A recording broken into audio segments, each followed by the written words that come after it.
loves them. And God wanted them to be his co-authors. Then what happens? We heard the story. The serpent comes into the garden. And in the face of the serpent's threats, the man and woman, they have options. I mean, they legitimately have options. They could fight. They could fight off the serpent.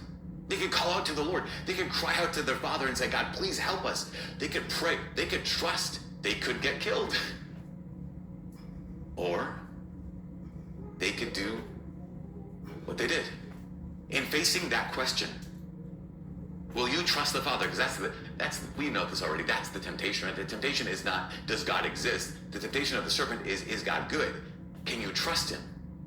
Is God a good dad, or is he a dictator? Can you trust him, or is he a tyrant? And here's Eve. She looks at the fruit, and it describes it, as we heard just a second ago. The food is pleasing to the eyes. It's good for gaining wisdom. Delightful. And she takes it, and she reaches out. And in this moment, Adam and Eve start writing on their own. This is a strong start. It's a bad start, but it's a strong start, right? Irreversibility. They cannot go back to where they were. They now have to live a different life. There's identity is at stake. Who are they going to be after this? There's risk. The future is absolutely unclear, and they have agency, right? They start writing. Here's the crazy thing. They started writing, but they started writing apart from God. That's what all sin is. Here's Eve. She sees the fruit. This is delightful. It's pleasing. It's good for food. This will make me happy. We realize that this is what all sin is. All sin is a desire to be happy. Just a desire to be happy apart from God. All sin is a desire to be happy. That's why it's so appealing. But it's the desire to be happy apart from God. And we know this. We know that this has changed our entire history. We cannot go back to who we were. Our identity is at stake. The future is unclear. And yet, we still have to choose. Every sin is an attempt to be happy apart from God. But the question we all get to choose is this: in our lives, we get to answer the question, will we be co-authors with God? In this Lent, we have to get to ask the question, will I be a co-author with God in writing this autobiography, or will I attempt to be happy apart from God? So throughout Lent, we're going to do this. We're going to follow a story that Jesus tells in Luke's gospel. It's in Luke's chapter 15. It's a parable you've heard before. It's a parable where Jesus says about a father and two of his sons. And again, this is the parable of the prodigal son. You've heard it. You've heard it probably 1,000 times. What we're going to do over the course of this whole Lent, we're going to take a small part of that parable every single week and try to break it up. So this week, what we have is the beginning, right? Because every story has a beginning. And the beginning of this story is what? Jesus says, a man had two sons. And the younger son said to his father, and this is the moment, he's been given everything he needs. He's been given everything he wants. But what more does he want? We'll see it here. The younger son said to his father, Father, give me a share of your estate that should come to me. Now, Jesus' audience, as they're listening to this, you probably know this already, but Jesus' audience would have been shocked, right? Because when would a person normally get an inheritance? You normally get someone's inheritance when they die. So here's the younger son saying to his father, I don't want to have to wait for you to die. So whatever you're going to give me after your death, just give it to me now. I don't want to wait for you to die. It goes on to say, after a few days, you know this story, he collected all his belongings and went off to a distant country. Now, if it was already kind of insulting or majorly insulting for the younger son to say to his dad, just give me this share of the inheritance. I can't wait for you to die. This moment is actually devastating. And we might miss it. After a few days, he gathered all his belongings. Jesus says he took everything he has. What's that mean? You know, I think sometimes we might imagine like, okay, dividing our property between us. Now, I'm going to farm this part of the land over here on the other side of the fence. I'm going to see you across the field. We'll still have a relationship.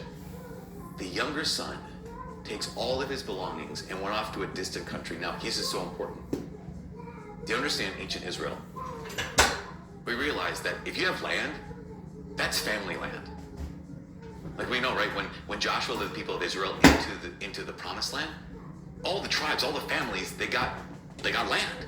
And so this land is given to you from the Lord, and this land has been in your family for generations, hundreds if not thousands of years by this point. And here this guy, this kid, this younger son, he's taken not just his dad's property, not just his property, he's taken his family for generations, all of that property, sells it, and then leaves to a distant land. Basically, he's saying this, he's saying, I don't just want your stuff. I want nothing to do with you. No, this is absolutely devastating. I don't just want your stuff. I do not want to be associated with you in any way, with our family in any way, with you, my Father, in any way. What does he want? I want to be happy apart from the Father. This is every one of our hearts. The younger son goes off and looks for happiness apart from the Father. And this is, again, a strong start. Why? Irreversibility. I can't go back. His identity is at stake. Like, who is he going to be now? There's this risk. His future is completely unclear, and the agency, the character, the younger son he chooses, basically saying, I don't want God to be my co-author. I want to write this story apart from God. Now, I've shared the story with our students at times about a former student here. This guy, he was kind of raised kind of sort of Catholic, but not really. He came to school here, and at one point he was going to study abroad. And when he decided to study abroad, he studied abroad. He had an intention behind the study abroad. He had a goal, and his goal was he was going to party as much as he could. He was going to drink as much as he could, smoke as much as he could, and have as many sexual relationships as he possibly could when he was abroad. And so he did. But before he left Minnesota, he described this. He said he had a crucifix. Someone had given him sometime in his life, someone had given him a crucifix. Before he left, he knew what he wanted to do. So he walked into his bedroom, he opened up his sock drawer, he took off his crucifix, he put it in a sock drawer, shut the drawer, as if to basically say, God, I'm going to go be happy without you. I'm going to go do this thing. I'm going to go live the kind of life that I want to live. I'm just going to live it without you. And again, that's what he did. After he came back to Minnesota, a couple months later, one of his friends brought him around to Newman. And this guy he had heard about God before he encountered God in a real way. I remember the moment he became convinced that God is real, because we were having a conversation. He was like, oh my gosh, he's real. This is incredible. And the moment that he was convinced, he became convinced that Jesus loved him. Because in that moment, it was this moment of great joy, but also a moment of devastation. This joy of, oh my gosh, God is real and he loves me, but also he looked at what he had written. He looked at who he had become. And he was just like, oh my gosh, that's not me. He's just overwhelmed by, this is who I've become. This is who I've written. That's not me. You remember the four elements of a strong start. That second element is your identity is at stake. Who am I going to be? That's the risk of the beginning, right? My identity. The risk is the future is unclear. And then there's that first part, the irreversibility. If I take this step, if I make this decision, if I move, if I start writing, I can't go back. Or can we?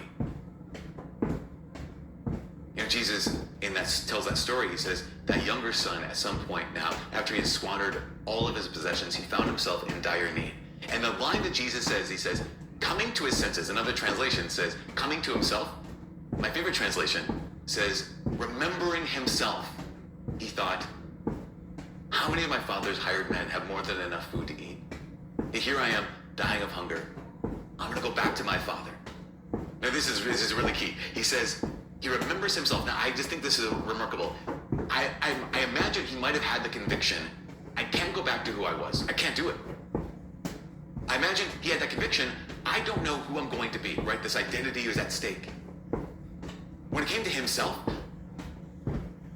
I imagine he did not know who he was or who he could be. But here's what he did know. He knew, I can go to my father. Again, remember, strong start is, I can't go back to who I was. Strong start is, I don't know who I'm going to be. Here is the younger son saying, I don't know who I am, but I know who he is. The younger son is saying, I don't know my identity, but I know his. And the proof is this. The proof that he knew his father's heart is the beginning of the story. When he had the gall, right? When he had the audacity to ask his father, hey, give me the share of your property that should come to me. He already knew his father was kind. He already knew his father was generous. He already knew that his father loved him. It wasn't because of himself. It wasn't because he's like, I know myself. It's because I know him, that I know I can go back. It wasn't because he believed in himself, but because I believe in the heart of my father. I don't have to write this on my own. And he knew he could go home. This is the last thing. Your story is an autobiography. And what that means is you have to start writing. You have to start writing. Even if it's risky, even if it's scary, every story has a beginning. And today, in the gospel, for Jesus, this is the beginning. Right, of course, it's kind of unique because he's the second person of the Trinity. He's existed for all time. I say unique. It's unique because he lived for 30 years in silence, and that silent time of 30 years means something. But this moment, right, when Jesus gets baptized by John in the Jordan, and he goes into the wilderness and does battle with the evil one, this has all four elements of a great start. There's this irreversibility. I can't go back to life in Nazareth. Has that notion of risk. I don't know, the future is unclear. Has this notion of agency. He can choose. But this is the key. Number two, identity. His identity is at stake. You know why? Because Satan, when he approaches Jesus, what does he say?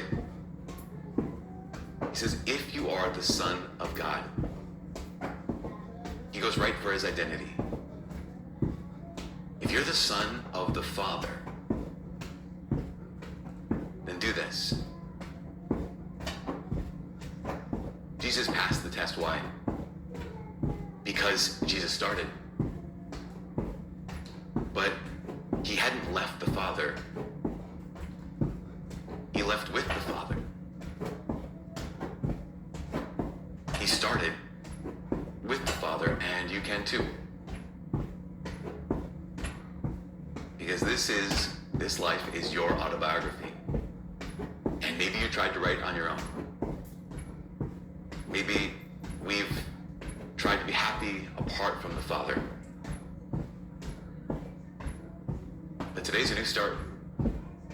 This Sunday, this first Sunday of Lent, is a new start.